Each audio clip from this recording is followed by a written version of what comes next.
Bismillahirrahmanirrahim. Assalamualaikum warahmatullahi wabarakatuh. Waalaikumsalam warahmatullahi wabarakatuh.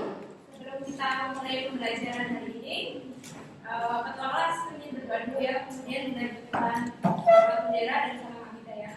Sila duduk, siap, gerak. Berdoa, mulai.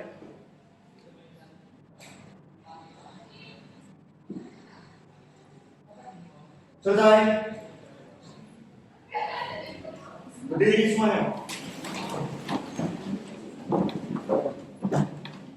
Sopan, sang merah putih. Hormat, gerak. Tegap, gerak. Salam Abita. Abida, Abida, Abida, merah putih diam. Dulu cek kehadiran dulu ya. Hari ini berangkat semua? Ada yang belum berangkat siapa? Kanaya. Kanaya ya. Kenapa? Bukan izin. Oh iya, izin. Ya, berarti hanya satu ya. Oke, kita lanjutkan. Kemudian kelasnya sudah dibersihkan, sudah bersih semua ya? Sudah. Oke. Kita mempersiapkan alat tulis, buku, kemudian HP ya, karena nanti kita pakai HP. Hari ini kita akan belajar tentang statistika penyajian data dalam bentuk tabel dan diagram. Apa yang akan kita pelajari? Indikator pencapaian komputasinya atau tujuan belajarnya, nanti kita akan menganalisis penyajian data pada tabel distribusi frekuensi. Yang kedua, untuk keterampilannya membuat penyajian data dari masalah kontekstual pada tabel distribusi frekuensi. Nah, apa yang akan kita lakukan pada pembelajaran hari ini? Yang pertama, nanti kalian akan diskusi kelompok, ya, kelompok dengan media LKPD nilai foksil. Makanya nanti kalian siapkan HP-nya ya dan kuotanya. Kelompoknya kemarin sudah dibagi ya. Kemudian nanti kalian akan melakukan tugas proyek. Nanti kalian akan menimbang berat badan. Ya, nanti datanya diambil, kemudian dianalisis. Kemudian yang terakhir nanti presentasi hasil diskusi yang ada di LKPD. Selanjutnya penilaian yang akan ibu lakukan yaitu penilaian sikap, yaitu religius dan kerjasama ketika diskusi. Kemudian penilaian pengetahuan nanti di akhir lewat Google Form. Nanti kalian mengerjakan penilaian lewat Google Form di akhir. Kemudian yang ketiga penilaian keterampilan ketika kalian presentasi nanti ya. Masih ingatkah kalian tentang pelajaran matematika pada statistika di tingkat SMP? Ada ingat? Apa yang dipelajari Mbak? Bisa coba Mbak Marki tentang nian, modus, media, data tunggal. Terus apa lagi? Diagram lingkaran.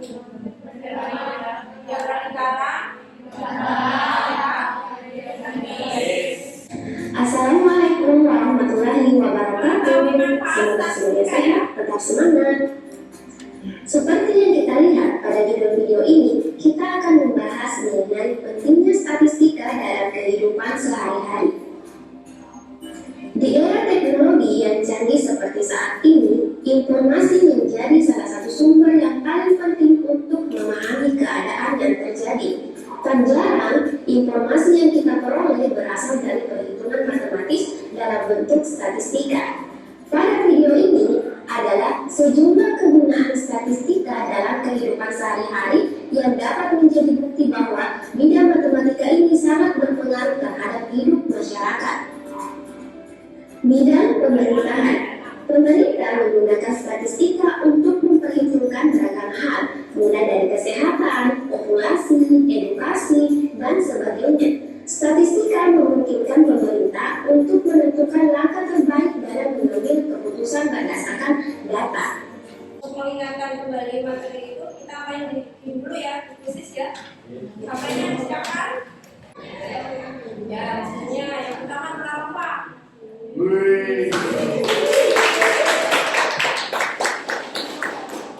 Yang kedua Rizky. Oke, misalnya Wih. Ya, kita lanjutkan ya. Statistika itu adalah cabang ilmu matematika yang berhubungan dengan mengumpulkan, menganalisis, menafsirkan, dan menyajikan data. Menafsirkan tahu ya? Apa? Mengira-ngira. Menafsirkan itu mengartikan ya, mengartikan atau mendefinisikan. Kemudian kalau statistik itu sendiri adalah data atau informasinya atau himpunan keterangannya gitu. Contohnya nih, Gen Z itu terdiri dari 25,31% datanya. Kemudian apalagi Boomer itu 14,18%. Kemudian ini data statistiknya kalian sudah bisa baca karena ini disajikan dengan jelas bentuk diagram. Kemudian bagaimana ya cara membuat infografik seperti gambar di samping supaya dapat dibaca, dipahami dan ditafsirkan dengan mudah. Caranya bagaimana? Kita buat bentuk diagram. Awalnya kan ini pasti datanya itu banyak sekali ya, orangnya ini orang ini umur segini, orang ini umur segini gitu. Nah nanti dibuat bentuk diagram. Nah tugas proyek hari ini nanti kalian ini mendesain perencanaan proyek ya.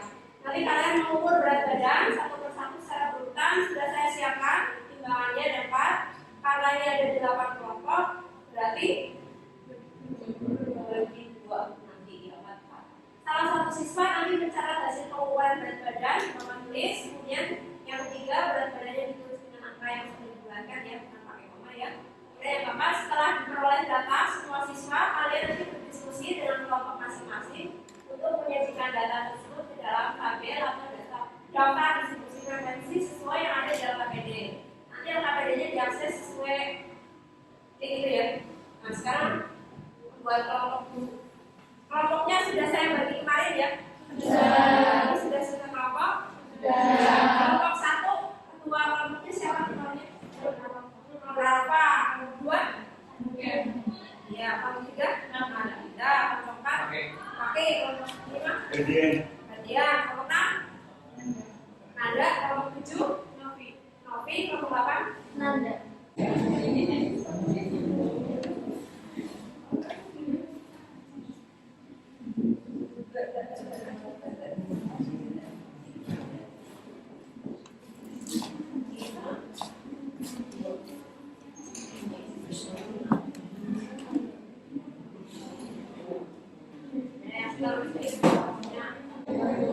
Kalau ada kesulitan nanti ditanyakan ya.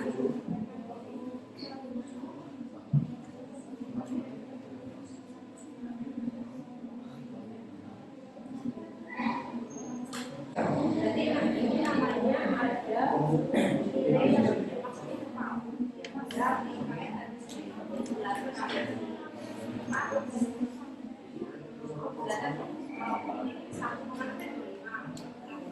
Ini yang menentukan kelompoknya nada ya.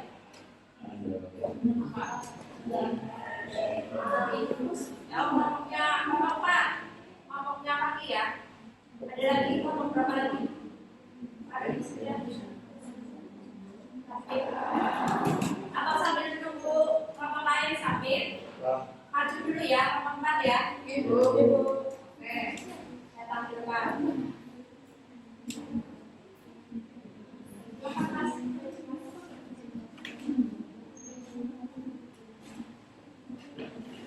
Ya,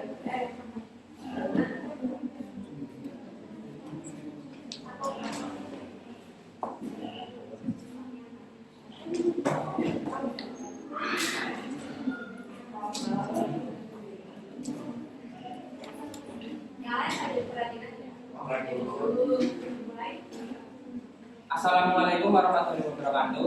Waalaikumsalam warahmatullahi wabarakatuh. Perkenalkan kami dari kelompok 4 yang beranggotakan saya Fakir Adriansyah. Saya Fadlika Chandra Aulia. Saya Zaidi Baramadani. Saya Sinah Masya. Dalam kesempatan kali ini kami akan mempresentasikan hasil diskusi kami tentang penyajian data berkelompok dalam bentuk tabel distribusi frekuensi. Oke, yang pertama kami sudah melakukan pendataan tentang berat badan siswa jumlah angka 4 yang akan kami olah menjadi tabel distribusi frekuensi. Yang pertama dalam membuat tabel distribusi frekuensi kita harus menentukan jangkauannya atau range dengan cara data terbesar dikurangi data terkecil. Data terbesar dari data yang telah kami peroleh. Jadi kelompok 5 sudah. Kelompok 5 kelompoknya siapa? Dia ya. Kelompok 2 yang tadi ya. Oke, tadi cukup ya? Cukup. Sudah paham ya? Ya. Jadi kesimpulannya apa? Tadi waktu membuat daftar distribusi frekuensi, pertama menentukan banyaknya kelas K ya, menggunakan sifat logaritma. Kemudian menentukan panjang kelas. Jangan lupa waktu membulatkan bagaimana? Supaya kelas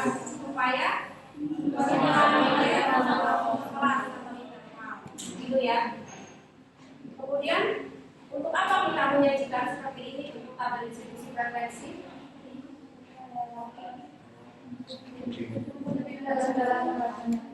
Oh ya, lebih mudah membaca. Penyajian data yang baik itu dan benar sangat bermanfaat untuk memberi gambaran yang sistematis tentang peristiwa yang merupakan hasil penelitian atau observasi. Data menjadi lebih mudah, lebih cepat dimengerti, memudahkan dalam membuat analisis data dan pengambilan keputusan atau kesimpulan lebih tepat, cepat dan akurat. Jadi lebih mudah membaca dan menganalisis data, gitu ya. Jelas ya semua? Ada pertanyaan? Jelas? Oke. Selanjutnya kita mengerjakan evaluasi ya. Kerjakan sendiri ya kalau ini bukan kelompok ya. Mengerjakannya sendiri mandiri untuk mengukur kemampuan kalian sendiri. Siapkan catatan kecil ya. Soalnya nanti ada hitungnya kayak yang tadi kita sudah belajar di dalam ini. Sudah sampai terakhir nanti submit ya. Siapkan catatan kecil.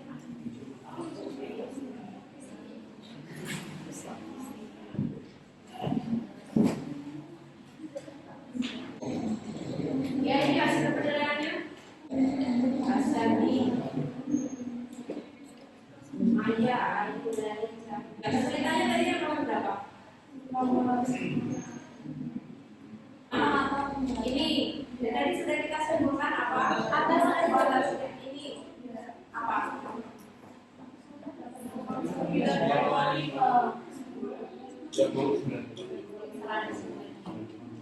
Sebenarnya kalian paham ya semua ya?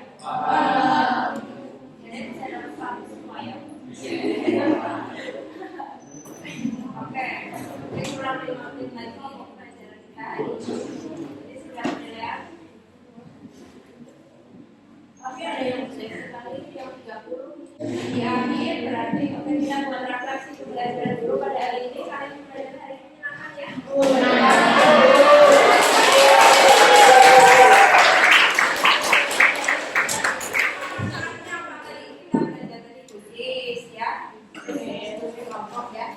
Kemudian pelajaran selanjutnya kalian nanti selanjutnya setelah tadi distribusi kalian pelajari cara menyajikan data dalam histogram dan monitoring frekuensi gitu ya.